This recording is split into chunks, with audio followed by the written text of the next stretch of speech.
And I think that's the success of Pixar, is that John Lasseter has enough clout as the chief creative officer of the entire Walt Disney Company to kind of say, I'm protecting my stable of talented directors, and let's let them kind of foster a great movie from a great idea.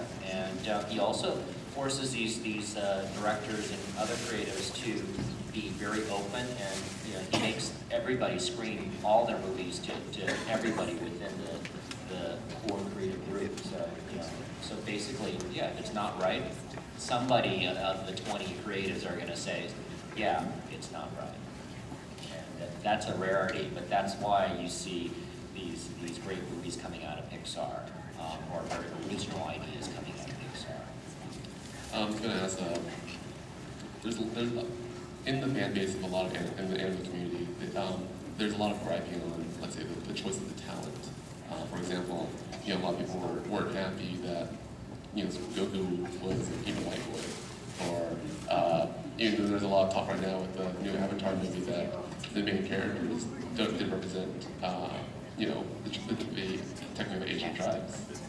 So, do you feel that that's a huge hurdle you have to go through in making a movie? Or does that bear any weight at all? Maybe Northrop could actually answer that, because I'm more involved with the animation industry,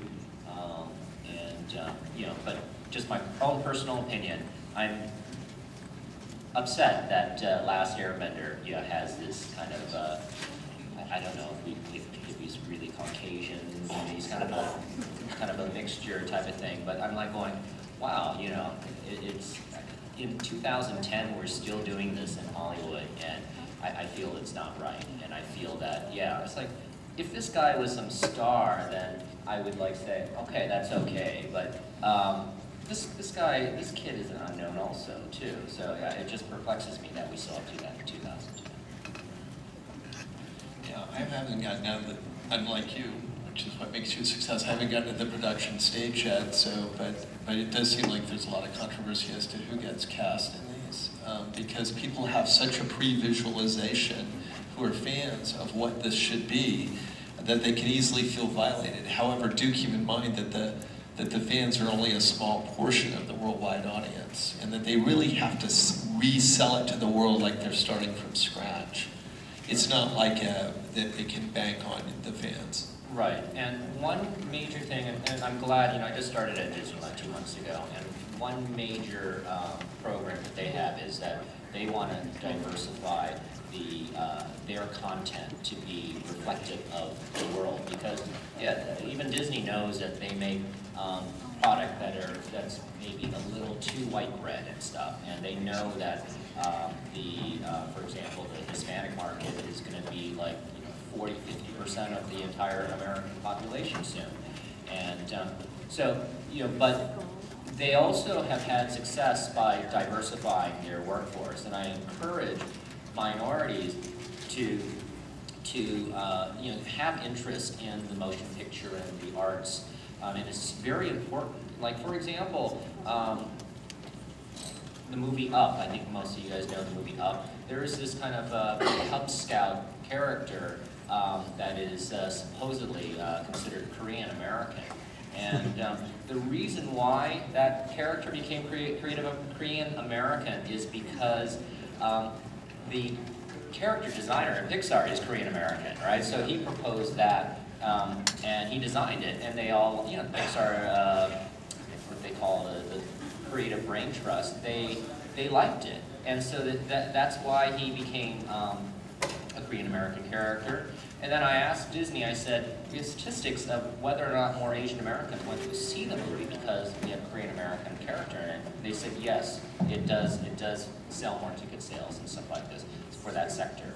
So yeah, and right now, to be honest, at Disney, I'm being kind of pressured to try to integrate more diversity in the crews that I have, the creative crews and stuff like this. But I told him, I said, it's really hard finding minorities in the industry, and I said it really has to start with from like high schools and stuff like this. And you know, it's like I went to this. I don't know if you're aware. There's this art school in Valencia called Cal Arts, where many of the best artists that work in the animation industry.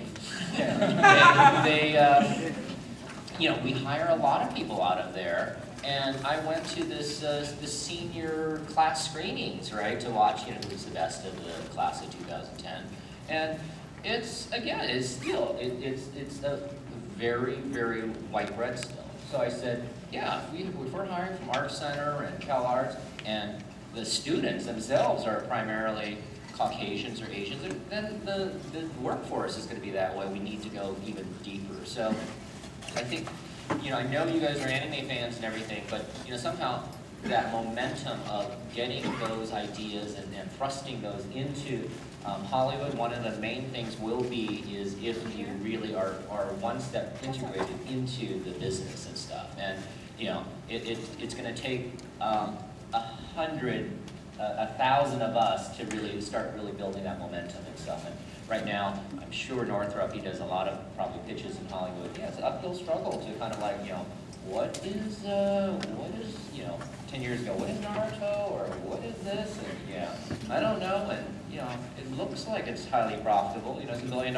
industry, but I've never heard of it. Yeah, so, yeah, you probably get a lot of that on a lot of properties that pitch. And they also know that the rights deal will be just, well, I don't think the creatives or executives are normally worried about the complexity of the rights deals, but those of us who are involved in it know how difficult they are, and our guest, you know, he has, along with Mr. Masuda, they've been involved in very complicated negotiations, but the Tezuka estate, you know, is known as, you know, that's the crown jewel of, and I think Bert had a question about the difficulty of that, or the collaborative process that went on. Oh, well, actually, yeah, let's get a explain over. We're running short time. It's going to explain to yeah, front center again. Question. Yeah. I just had a casting suggestion for Bebop. No, we are still writing the scripts. Well, I'm just not here with the script to cast. Well, that's main, you know, Spike is Keanu Reeves, that's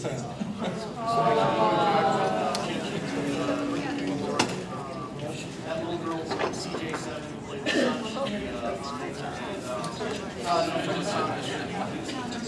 okay, thank you. So, I have a question for you, Nabul. It's like, yeah, Cowboy Bebop, do you guys have a lot of creative say in it, or yeah, has I it been mean, more like, you know, here, you know, we got our check for whatever, $1 million, and it's yours. well, I mean, contractually we only have something called a consultation. So it means we don't have approval rights. So, well, we are right now we are writing scripts, and we need scripts, and you know, people like Mr. Watanabe and Mr. Nobumoto is contributing opinions, and that's so it's kind of hard. So, but you know, actually, people involved like Keanu Reeves and producer called Avi Stuff, manager. It's kind of very respect of creative people. That's excellent. So, because of the kind of, you know.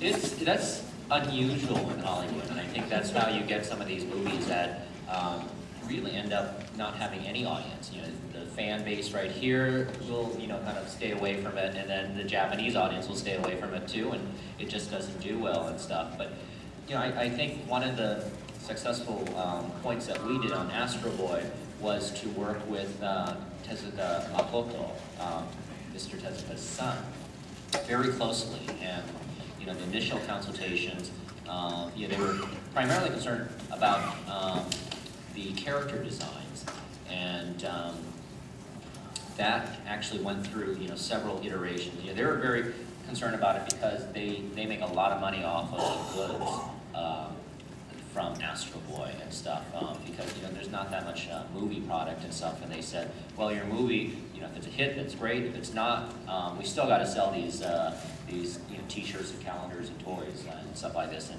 you don't hurt that market there and stuff.